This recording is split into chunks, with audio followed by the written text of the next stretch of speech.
be tackling about the reflection on generally what we've tackled before and as ICT on how it affected us as we are, currently progressing in our journey in the first semester. We're gonna be discussing on what is ICT did to us and to our society and how did it help us generally. So first, let me introduce the rubrics on take tackling this topic. Okay, next. So in this lesson, what we need to know is this module will help you realize the importance of ICT in our daily lives. It will discuss the effect on ICT in communication, education, and business as it brings a major contribution to society and you as individuals. So in this lesson, we're gonna be generally talking about what did ICT brought to you in this semester. Kung paano ba nakaapekto yung ICC ICT sa atin bilang isang estudyante, kung paano ba 'to nakatulong sa atin sa pag-aaral natin, kung paano tayo makipag-communicate, and also generally sa society natin kung paano siya nakatulong. So after going through this module, you are expected to number one, identify the impact of learning ICT and its effect on society. So as I've mentioned, kung ano ba ang naging epekto ng ICT sa ating pag-aaral and sa kung paano ba 'to nakaapekto sa ating komunidad or sa atin. Next is it's gonna be read by Jasmine Dahamertz. Can you please let me a hand? Assess, assess yourself on the ICT platforms and create a reflective piece on how ICT empowers a person that leads to a significant contribution to society using any of the ICT platforms. Can you help me explain what is this, Kevin? Okay, thank you. So number two, assess yourself on the ICT platform. So ICT taught us many, many ways on how are we able to use platforms that it's new to us. For example, on Wix, Sir Jonel taught and guide us on how are we able to publish a website. So ICT helped us know what's the possible things that we can do on those platforms. And number three, create a reflexive piece on how ICT empowers a person that leads to a significant contribution to society using any of the ICT platforms. So ito yung dito pumapasok yung pagiging creative natin. Dito na enhance yung pagiging handicraft natin when it comes to technology. It when we create a piece, we also want it to be creative. We also provide quality. So ICT is there for us to help, and ICT help us to create okay. ICT is there for us to empower a person and help us to bring the best of the best quality when we are publishing. Okay, next is Kyra. Well, she is gonna be tackling our topic for today. Kyra. Thank you, Ms. Jasmine Mertz and Mr. Kevin Villarama. So, ICT, the Self and Society. ICT plays a crucial role in the development of our society. It gives convenient access to every part of the world in different settings. It is the era of what we are living now and the things that will be harder to live without. ICT gives a tremendous advantage of saving time and effort, especially in times of crisis like a pandemic. People nowadays are shifting and upgrading their skills in ICT because they see it as an opportunity to grow and to cope up with the innovations so they won't be left behind. So, the very purpose of the very purpose po of ICT, balik lang tayo sa core purpose niya, which is to make our lives easier. Nowadays, hindi mo na mabibilang sa kamay yung functions niya sa buhay ng tao. So, ano po ba yung mga role na ito? Let us cite some examples. Una, for business po, ICT plays a vital role in the corporate world. ICT aids them for their business analysis. Example, ICT programs na ginagamit dito ay Excel, o kaya naman mga system na ginagamit sa company. For education naman po, there are a lot of platforms for distant learning na ginagamit natin, especially during these times. Examples naman po dito ay Google Meet, Zoom, etc. For personal use naman po, there are also a lot of social media applications like Facebook and Instagram, which allows us to communicate freely with other people na mahirap gawin before nung hindi pa uso ang internet at ang mobile phones. So bottom line, ICT has evolved into something more useful nowadays.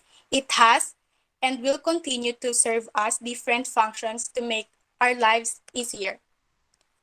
So I will now turn you over to Ms. Angela Bautista to discuss what's in ICT, the self and society.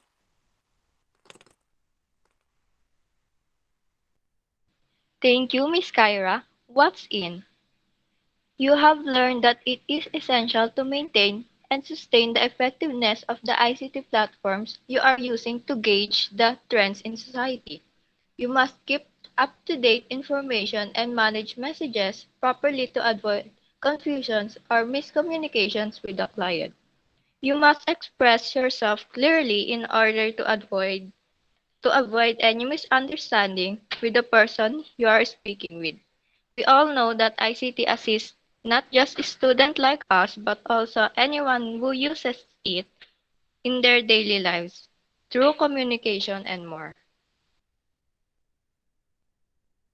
Next is Miss Hannah. Miss Hannah. Thank you, Miss Angela. What is it? Impact of ICT, the self, and society. Information and Communication Technology, or ICT, has an immense impact on humanity. It covers all developing sectors to improve their service, lifestyle, and as the basis of economic growth. Information and Communication Technology, or ICT itself, have the potential to enrich and deepen skills to motivate and engage an individual to help relate social experiences, as well as strengthening and helping change the ICT enhance learning environment but also prepare generation for future lives and careers. The use of ICT is the key of to develop the skills for learning, life, and work needed by young people and the society in the modern world. However, these impacts may seem to have both advantage and disadvantages despite its progress. Now, let's discuss on how ICT can influence us on different sectors. Kevin? Okay. Thank you, wonderful reporters. So now that we know what is ICT, the self and society, also its impact, and also we tackled what's in and what is generally about this topic, let us now discuss the sectors that can ICT be influenced or what can ICT do for our society. Firstly, here is Syra Jane Romero to enlighten us with the first sector. Syra. Thank you, Kevin. One of the sector is communication. Communication, it is the most crucial part of the role of ICT in the delivery of accurate instructions in many forms. Communication in ICT is the transmission of data from one computer to another or from one device to another. Communication is an example of what we are doing right now, communicating through screens. Here are one of the advantages. Informations can be distributed and accessed easily through various modes like chats, text messages, emails, advertisement, posters, websites, and many other forms with or without an internet connection. Also, ICT provides students with engaging, interactive, and self-paced methods of learning, which increase their interdependence and involvement in the learning process. One of the disadvantage, digital divide is a term used that hinder them from gaining access to the information due to the unavailability of technology.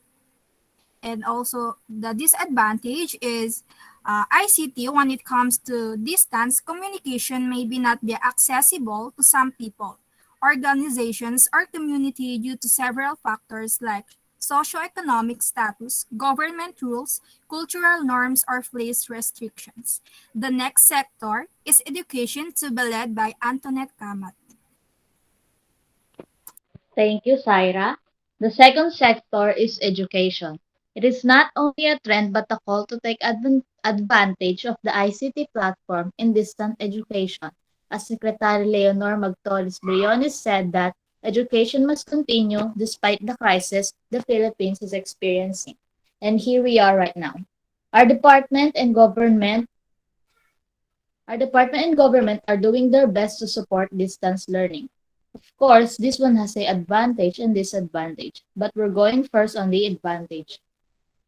Microsoft apps like PowerPoint, Excel, and Word, editing tools like Canva and Pixar, and social media platforms like Facebook and Messenger are some of the platforms may include but not limited to create or send online presentations, collaborative tools, use of Google applications, utilizing social media, web page creation, or even publishing journals online. Students will have more opportunities to access information through the World Wide Web than those who are in modular instructions. With our modern technology when it comes to studies, students prefer and relies on web browser or search engines like Google to gather information. With the reason of it is easier when you do it. Type in a topic or word you want to know and it gives you the answer or information. On the other hand, there is still a disadvantage which we will talk about next. The disadvantage is that not everything you see and read online are fact and true. Teachers and students may need to shift or transfer their traditional way of learning to the online delivery platform to continue education. Because of this pandemic that started in 2020 and still battling up until now, we have a new way of learning which is this one, online, modular, and blended learning which is both online and modular. The significance can also be a challenge and equip This significance can also be a challenge for teachers and learners who may need to equip and be knowledgeable in manipulating the said platforms to achieve its goals. Because it's not all the students and teachers have a mobile phones or laptop and a stable internet connection needed in the new mode of learning, so it is difficult for them to catch up. Social interaction is different than in a face-to-face to delivery mode. Nonetheless, information and communication technology or ICT has now played a big part in our daily lives, especially now in this time. The next sector is e-commerce and James Martin Manalang will introduce you to it. Thank you, Miss Kamat. Uh, next, ano to? Hindi ko makita, bro. Thank you. Thank you. E-commerce. Basically, what is it? It is the buying and selling of goods and services or the transmitting of funds or data over an electronic network, primarily the internet. It is said that business is the blood of the economy.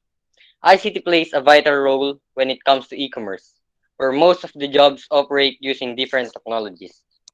It has the advantage and disadvantage. So for the first one is the advantage. Advertisement can be created and posted quickly by linking to other websites. One of the in-demand posting of ads is the use of social media. And the disadvantage, consumers must be cautious in making transactions with an authorized seller. Likewise, be vigilant in every transaction by visiting only a secured website. Fraudulent activities like identity theft and hacking may be at risk. And Ms. Kevin, can you help me summarize it for them if you want to add your thoughts and or ideas? Okay, so thank you. So as we all know that e-commerce is buying or selling data or goods or anything online. But let me add on the advantage and disadvantage. So another advantage of e-commerce is that the biggest advantage of this, the low cost, the flexibility and speed, and also the high levels of data. So in e-commerce, you can also find many opportunities that as a customer, um as for me, when I am buying some things, I want it to be as affordable as I can because I'm not rich. So e-commerce is also offering us a better and good and also affordable stuffs that we are able to buy online. But also there is also a disadvantage. So one of these disadvantage also is the lack of system security, reliability, and standards owing to poor implementation of e-commerce. So when we are buying an e-commerce online, um, the chance of you or the risk that you're taking is always there, because when you are taking an order for a product, you are not able to see it then when it came to you, it's not the same on what you are expecting. So that is an example of the disadvantage, because you are not seeing the product itself. You are just seeing a model or a picture, then you are ordering because what you saw, you are captivated, then you ordered. But it's not the same what you are expecting. Sometimes it's the disadvantage. But lately, um e-commerce is being trusted and it's really reliable these days. So that's it. Finally, this is the end of our topic. It's quite short because it's just a reflection on what is ICT's influence or impact to us, and we are honored as Group 4 that we are the ones who's ending this semester with you guys. And nakikinig pa ba kayo? Ha? Nakikinig pa kayo? Yes po. Yes. Yeah. Nakikinig pa pala. Ayan. Thank you so much for listening. And I want to remind you all that ICT or technology is always there for us to create bigger paths in our lives. So gamitin natin ng tama yung technology. Okay? Yun lang. Thank you. Yes, girl. Thank you po. Thank you po. Yun na po yung answer.